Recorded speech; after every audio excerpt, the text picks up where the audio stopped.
ஹிடிம்பியின் வீரமும் அன்பும். மகாபாரதத்தின் காலத்தில் ஒரு அழகிய சக்தி வாய்ந்த ராட்சசி ஹிடிம்பி தனது சகோதரன் ஹிடிம்பனுடன் காட்டில் வசித்தாள்.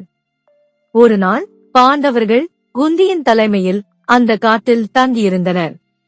அவர்கள் நீண்ட பயணத்தால் சோர்வுற்றனர். ஹிடிம்பன் பாண்டவர்களை உணவாக உண்ண திட்டமிட்டான்.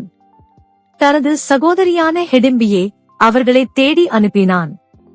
ஆனால் ஹிடிம்பி பீமனை பார்த்தவுடன் அவனை காதலித்தாள். அவளுக்கு அவன் வீரத்துக்கும் அழகுக்கும் ஈர்ப்பாக இருந்தது. ஹிடிம்பி தனது சகோதரனிடம் உண்மை கூறினாள். ஆனால் ஹிடிம்பன் கோபமுடன் அவளது தீர்மானத்தை எதிர்த்தான். பீமன் ஹிடிம்பனுடன் கடுமையாக போராடி அவனை வீழ்த்தினான். ஹிடிம்பி பீமனின் வீரத்தைக் கண்டு பெருமிதமானாள். குந்தியின் அனுமதியுடன் ஹிடிம்பி பீமனை மணந்தாள்.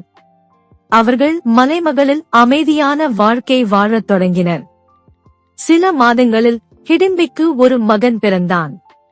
அவன் பெயர் கடோத்கச்சன்.